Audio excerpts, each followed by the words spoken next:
All right, today I'm going to talk about histology and how it relates to animal health. I have a pretty personal experience with histology. Coming into Purdue, I didn't know anything about it, and I was looking for a job to make a little bit of money here at Purdue, and Barry Delps hooked me up with the histology department at the Animal Disease Diagnostic Lab that works at the vet school.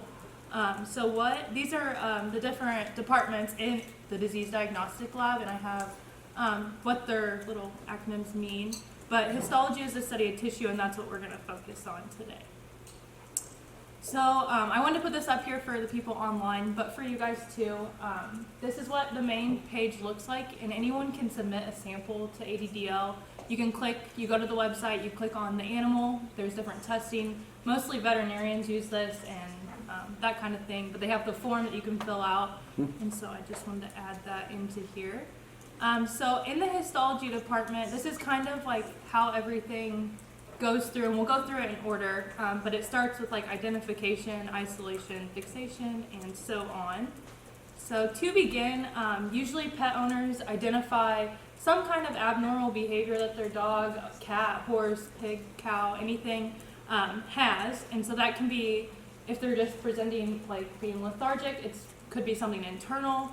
If they have some type of deformity or mass or tumor, those are like more what we focus on histology based. So like this is a very common thing that we could see sample wise that comes into the histology department, like a random mass has popped up, or your dog has like a lump somewhere, and the vet will take a sample of that through a biopsy. If your dog has like a lump, they might check it, send off the tissue to us to test it for multiple different things. We also do a lot of necropsy, so the Animal Disease Diagnostic Lab has a necropsy floor. I can't like show you pictures of it because like federal whatever, but it's really neat. A lot of people send in, mostly for like herd animal health. If your cow dies unexpectedly, or your pig or whatever, they'll send in the entire animal to the Animal Disease Diagnostic Lab, and then the pathologist and the vet students can do necropsy on them. And just identify what tissues were abnormal, what organs, and then those organs come to the histology department, and that's where we process those to figure out what's going on.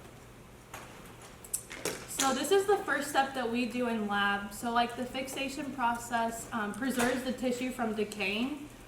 So a lot of things affect this process, but mostly time, temperature, and like the size of the tissue. And then we use, for fixative, we use like a 10% formalin with formaldehyde. And it's also important how you store these. They have to be in formalin if you want them to stay as normal as it would be. And then, so these are pictures that I got last week. So I'll kind of point to this. So these here are kidneys, and this is a bladder, and then this is the vulva. So this is like pretty rare for us to get something like still connected like this. Usually the kidneys will come separate, and then the bladder. But the picture over here is one of the kidneys. So for it to be a fixed tissue, we have to actually cut it open so the formalin can actually go in there and like solidify the tissue. So you just cut the kidney like that and then and then put it in, and it has to sit for usually 24 to 48 hours. We just like look at it the next day and see if it is. So like right now, the pink part is the fixed part, so that's what we could go ahead and take a sample of that, but we're gonna wait until like most of the outside of this gets a little bit more pink. But this is a really cool picture since it all came together and it's still connected. So the next step is processing. So after that tissue is fixed, we will use these little tiny cassettes that you see here, and we will take smaller samples of like the kidney and the bladder as you saw before and put them into these cassettes. And they have like little pockets where the processing can go through. And this is the machine that we use to process it. All those cassettes go in there, and they go through different phases of different strengths of alcohols, xylenes, and paraffin to help make everything more solid, to preserve that just a little bit more. And those steps are like the dehydration step, where we remove all of the water in the kidneys or whatever tissue is in there. We remove the alcohol, and then we use xylene, and that kind of holds everything in place. And then we have the embedding step, and I don't have a picture of the embedder, but it's not anything fancy. It's just really heated paraffin. And so we get, we take these tissues out of those little cases that you saw in the previous picture and put them into like a metal mold. And then we encase them in paraffin. So like this is a common, what we do every day. We have to like dissociate the name of the person using it to make everything even. So we have accessioning numbers that are just numbers. So this is like from 2 weeks ago. And then these are just those smaller samples that we cut up to put Now, does that into prevent you from knowing whose tissue Yeah, it is? it's like better for, it's so like everything is even. So like if Yeah. it's someone that's in the hospital that we know and it's like, You might be biased. biased. Favoritism. So it's just kind of like how everything works Yeah. in the ADDL department. Mhm. So the next step is sectioning. So this machine is a microtome, and so what it does is it holds that block, and then you can cut really, really thin pieces of this tissue in the paraffin. And it's like 2 microliters. It's like Is that what it insanely is? small. Yeah, it's so thin. And then so this is like a continuous cut here, and that's what we want. And then you put it into a water bath to help rehydrate that paraffin. And then you can slide a slide right behind the full pieces, and then it actually is fixed onto the slide. Yep. And so then next we will, so this is like kind of a picture of Christine cutting.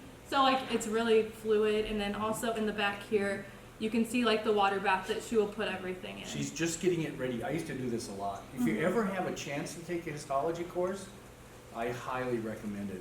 It's really it's cool. neat. Yeah, we see a lot of cool stuff. Yeah. Yeah. Yeah. So, oops. Okay, so then the next part is staining, and this is probably arguably one of the more important steps to make sure that everything stains properly. So in the stain, it's also another big machine, and it goes through multiple different staining steps. So it goes through dehydration and then rehydrating of the slides, and then it goes into stains. So this is a basic stain that we use on pretty much everything as a baseline. So everything that comes in, we will put an H&E stain on it, which is a hematoxylin and eosin stain. The hematoxylin is a nuclear stain, so I think more of the purple places are the hematoxylin, and the eosin is more of the pink places. And this is a very normal stain here. And what tissue do you have there? I think this is liver. Okay. Yeah, I'm pretty sure it's liver. I can't quite tell. Yeah, it's like a really zoomed in picture. Yeah, this is just one of the ones that Dr. Ramos provided me. Yeah, that's good. Yep, so this is like basic, and then there's also more stains that you can use in their IHC. They're just more specific to different, like common issues with different tissues. But if we went over those, it would take forever. So the next step after it comes out is just basically cover slipping. So we just use a mounting media on the tissues, put a cover slip on.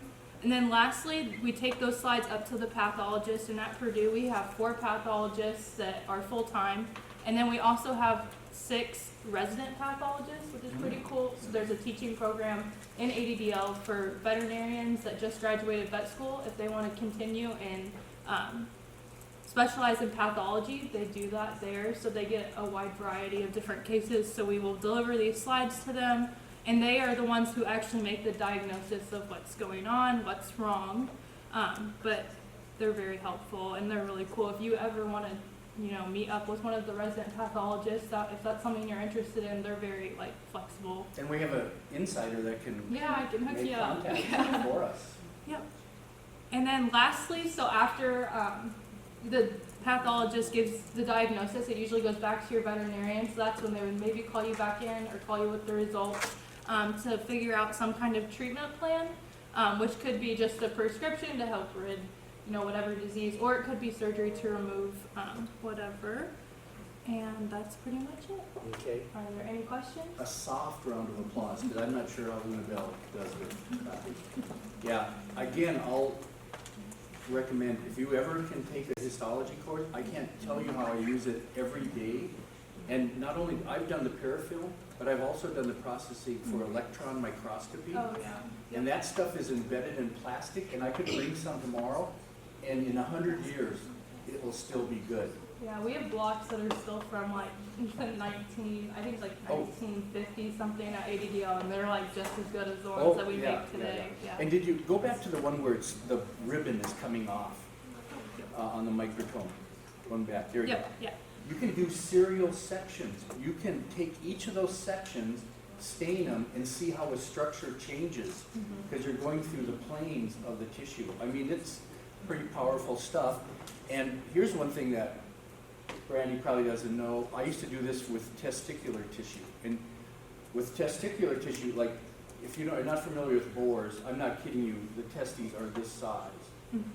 And you can damage the tissue if you cut it before it's fixed. So here's what I used to do.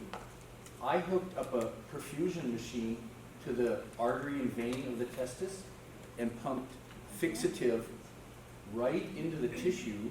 The blood would be coming out the venous side, and I would pump it until it was already up fixed.